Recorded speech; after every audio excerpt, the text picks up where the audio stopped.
Welcome to my live stream number 10 writing session. Okay, let me make sure the audio is live here. Okay, perfect. Welcome to my live stream. That's always fun. Technology.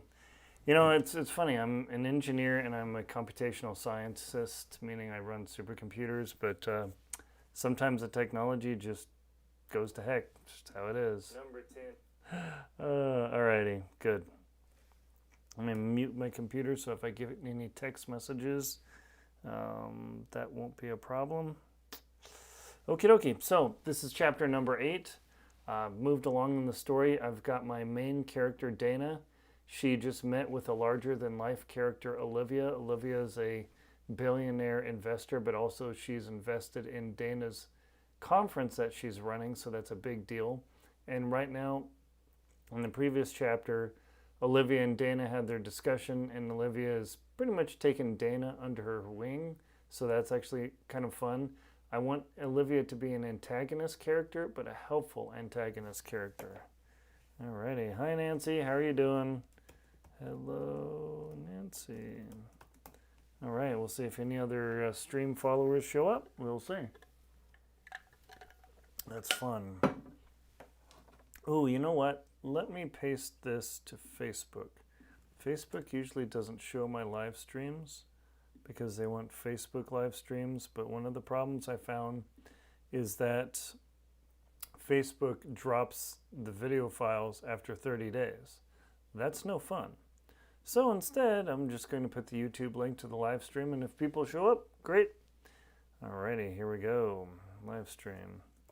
Let's see, live streaming now on YouTube for an author. Write with me live session. All right, fire that off. Post settings, post. All right, that is fired off to Facebook. Good. We'll see how that does. I know Facebook doesn't like competition. All right, let me get everything going up here, make sure my stream works, and we're going to get started. So hopefully you have a little bit of back detail. The book is, let's see, where's the cover here? Let me pull up the cover. I'm going to probably change the cover just a little bit. Belsing cover. One moment. Loading. Yeah, definitely. This is my original cover, but it's way too over the top, so I'm having it toned down a lot. Yeah, let me see if I can find that just for kicks. One moment. I always enjoy doing this just to share the reveal of the cover. Let's see, one book 021. Let's see, High Tide, Golden Dusk. Ooh, yeah, that's much better. There's just a screenshot of the cover. It's getting along. It's coming much closer. It's actually quite pretty. It's not bad. Not bad at all. Alrighty, let's get her done. So what I'm going to do is just begin my dictation here, get the voice app recorder, and I need to make sure to pay attention to the voice app recorder because once or twice I have had it just go choke and it stops recording and then I lose half a chapter. That's fun. All right, so we're going to start recording.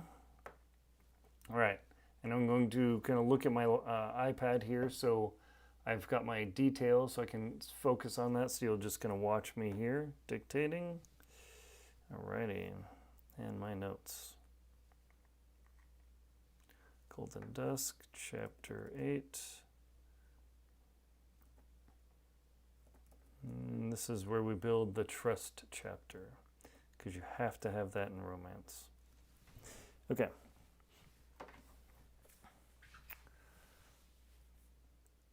Just as Nolan walked into the lobby, he began scanning the space, looking for Olivia and Dana. He had the binders plus all the notes he had scribbled in the last couple hours, and they were now filled with tabs, handwritten notes, and dozens of observations for his review.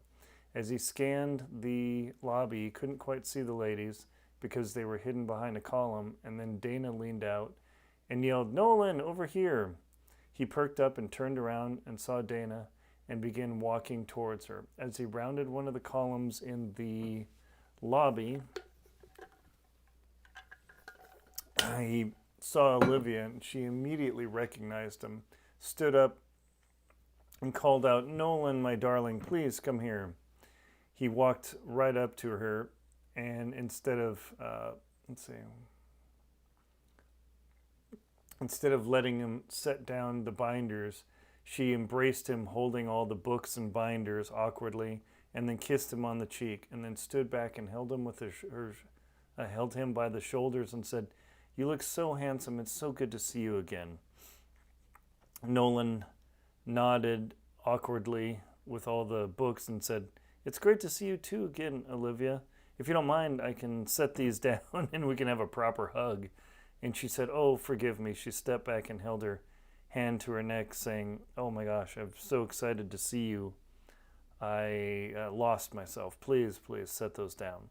He leaned over, winked at Dana as he set the books down, and then stood up and gave her a proper hug. And she stood back and gave him a cheek kiss on both cheeks, like the Europeans do.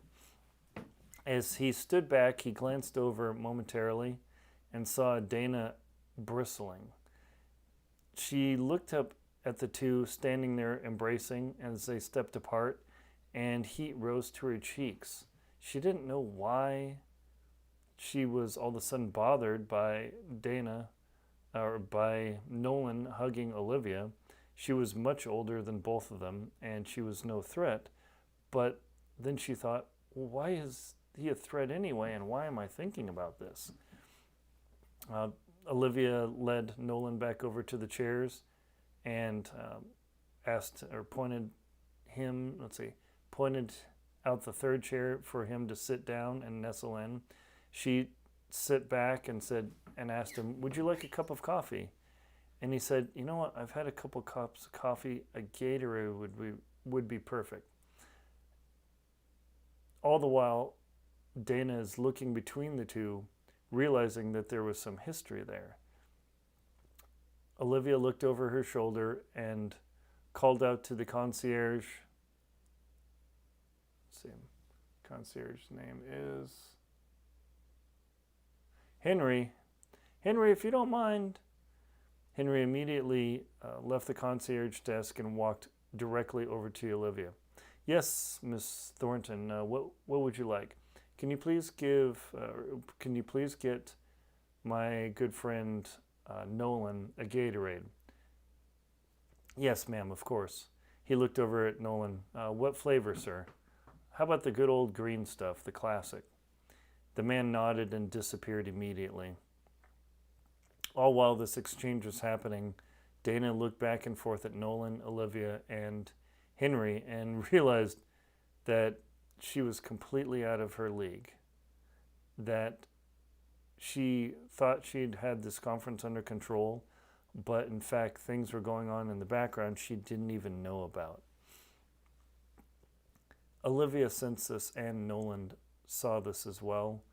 She was sitting rather stiff-necked, and Olivia reached her hand out and touched Dana's forearm and looked in her eyes and said, "Dear, I'm no threat. You two, I am way too old for Nolan, although he certainly would make a nice boyfriend, wouldn't he?" She winked at her and then looked at Nolan, and then Nolan's cheeks began blushing. Nolan tilted his head back and laughed and said, "Olivia, you're such a flirt. Should we call your husband and bring him in, and maybe we can have a little bit of a swap here?" She said, No, honey. He's off in Dubai doing some work. That would be too difficult. Why don't we just focus on what we have going now?" And Olivia leaned over and whispered in Dana's ear loud enough so that Nolan could hear. She did it for theatrical effect and said, "See, all you have to do is be nice and cute to them, or be nice. Let's see. Be nice and gracious to men, and you can get them to do anything. Dana's eyes bugged out as she looked at Olivia, and she said, "Just kidding." "Well, not really." And then she threw up her hands. "Anyway, shall we go on with our discussion?" All the while Nolan was watching this, he simply sat back and just nestled into the chair and crossed his leg over, his right leg over his left, enjoying watching Dana squirm.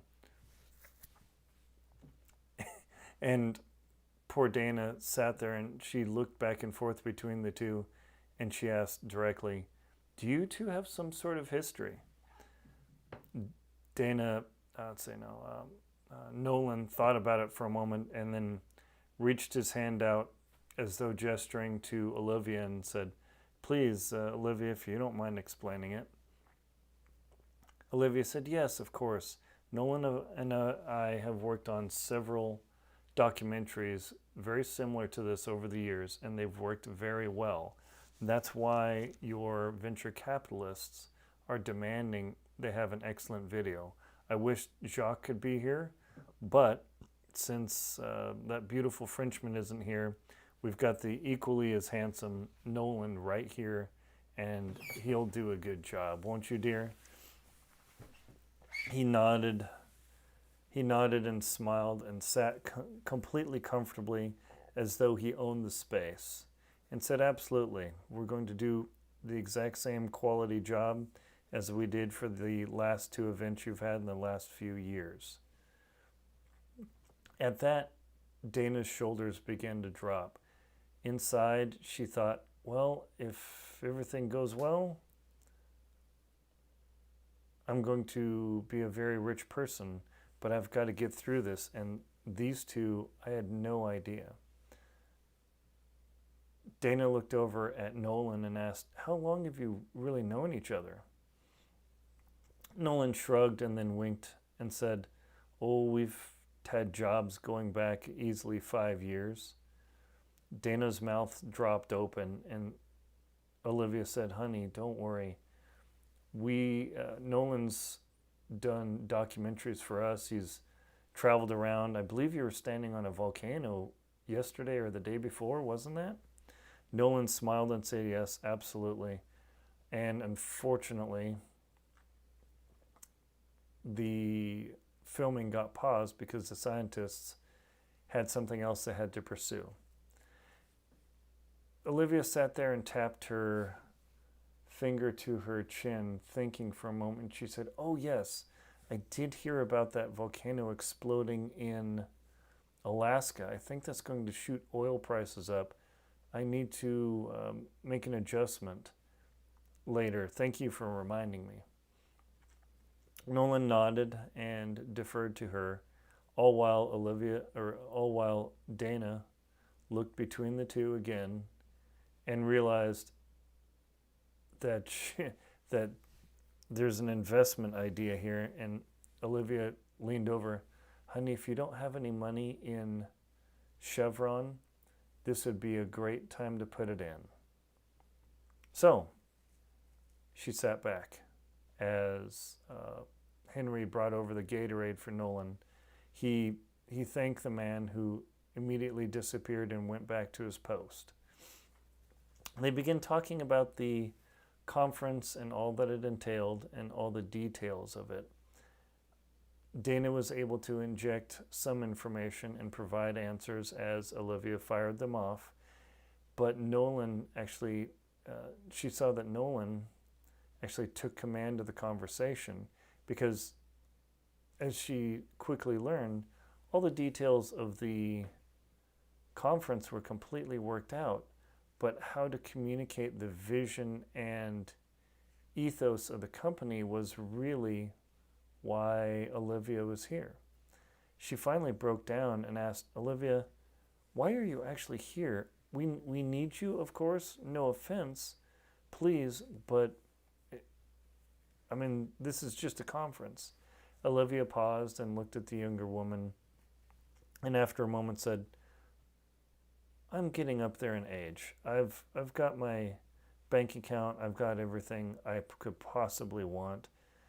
The only thing is, I'm honestly bored at home. If I'm not out doing these things and flitting around the world, just, what would you say?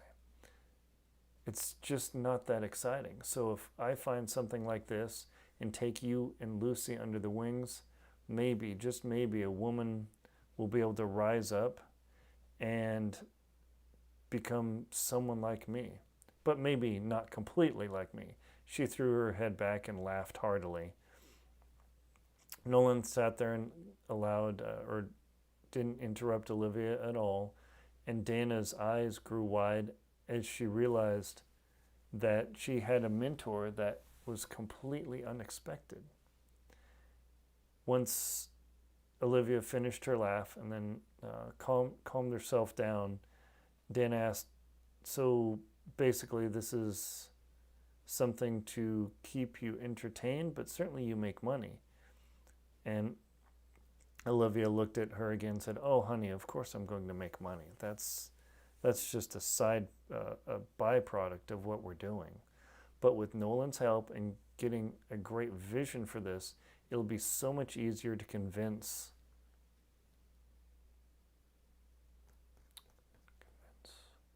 Brenton over at the venture capital firm that you guys are worth it. As much as I love working that man over, he is just absolutely stubborn, and he's a stickler for having things right. And Dana looked at her, and you know this man as well? And she said, Olivia replied, honey, this is such a small world at this altitude.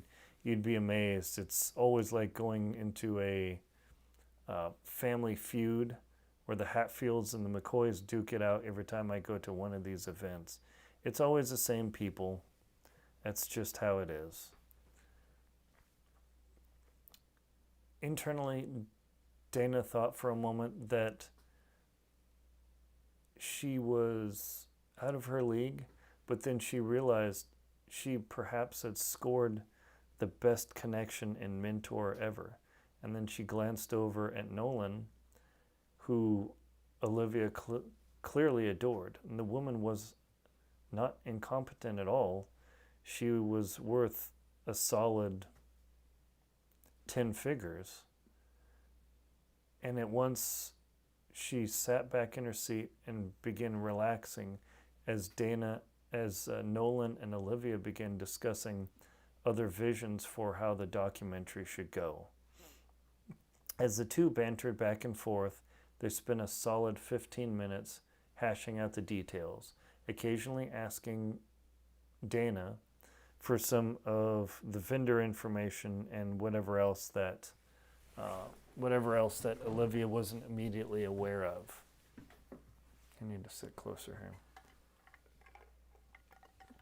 here. Once they worked through those details, Nolan smiled and said, well, I hate to interrupt, Olivia, but we're actually getting quite hungry.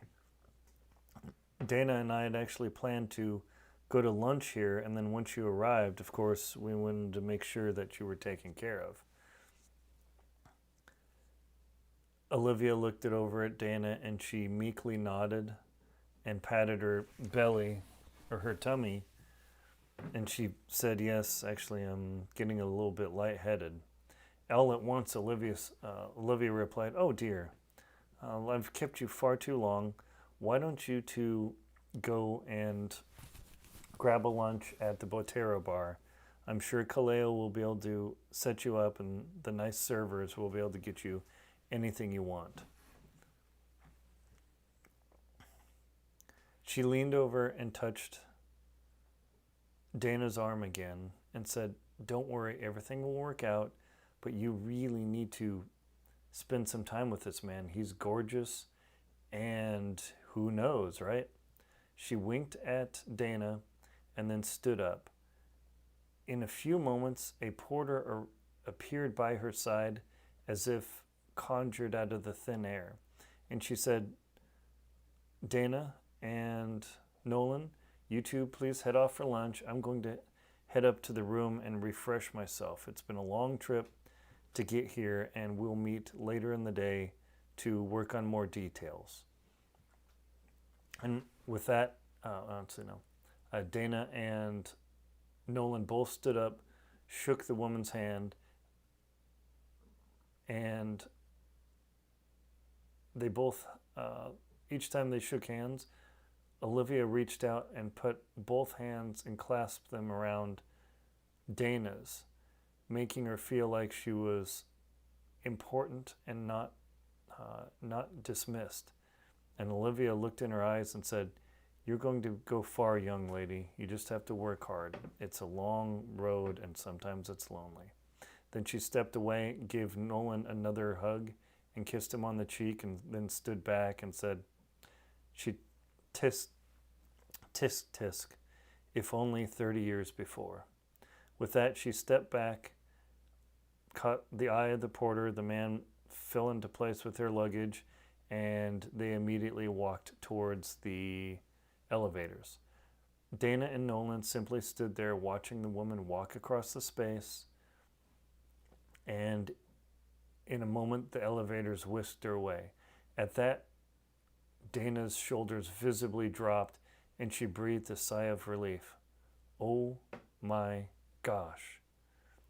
Nolan reached over and patted her shoulder and said, "She's quite the force of nature, as I warned you." Dana looked over at him. "Are you kidding me? She's not a force of nature. I don't even know what to call that." Nolan thought for a moment and said, "Consider yourself lucky, if I may." She looked all around the space, wondering how she could be more lucky, and then Nolan continued, "She doesn't take hardly anybody under her wing. I don't know. I can see what she sees in you, that you're beautiful, but you're also motivated. So whatever it is, ride the horse while you can ride it." Dana smiled back and asked him, "Lunch?" Immediately, Nolan collected himself and said, "Absolutely. Let's get these binders up to the room. That way we don't have to haul them around, and we'll head out for lunch. What do you think?" She said, "Absolutely." They gathered the binders, headed up and dropped them in her room, and then headed out to the Botero lounge for lunch and walked through the lobby, enjoying each other's company and the calmness that it brought. Perfect. Okay, that's 18 minutes of dictation. Done. Alrighty. Oh, let me rename the file here. Golden Dusk, Chapter 8. That's going to be a shorter chapter because this is a transitionary character introduction, and then we've established that Olivia is the dynamic antagonist. She's not a bad guy, a villain. She's no Darth Vader or Cruella de Vil, but she's the force that will drive Dana and Nolan together to work together. How convenient is that? Let me save the file to Dropbox. One moment. Alrighty, let's see how we're doing here. Golden Dusk and Makena, Chapter 8. Uploading. So that was really fun. Thank you very much for watching. This was a Write With Me session, live streaming number 10. I'm working on the book Golden Dusk at Makena. It's one in my Maui Desire Series. It's a travel vacation romance series available on my website at aaronbelsing.com. You will be able to also buy it at my web store at store.aaronrlinsdau.com. See, getting really good. Can't wait for more. All right. Thank you very much, Nancy. Nancy, I always appreciate your support. Okay, good. Let's see how many words that was. This is always fun to find out. All right, so let me scroll down and copy this. Okay, copy. It's all about the word count. Quality word count, but word count nevertheless. Oh, chapter 8. And that was a solid 2,461 words. Yes! Ooh, I almost ripped off my headset with the fist bump. Okay, I've got 2 more chapters to dictate. I'm going to cut the live stream now, but please come back soon. There are more live streams to come. And check out my websites as well. I'm a nonfiction author. I've written, I don't know, 46, 47 books. I'm honestly losing track at this point. I'm very blessed to be able to do this and make this as part of my job. I've got other YouTube channels. I play music, Aaron Linsdau music on YouTube. I play the guitar, violin, piano, and I picked up a tin whistle in Scotland. Oh my gosh, that's so cool. So please check out links below. Thank you very much for watching, and I'll see you soon.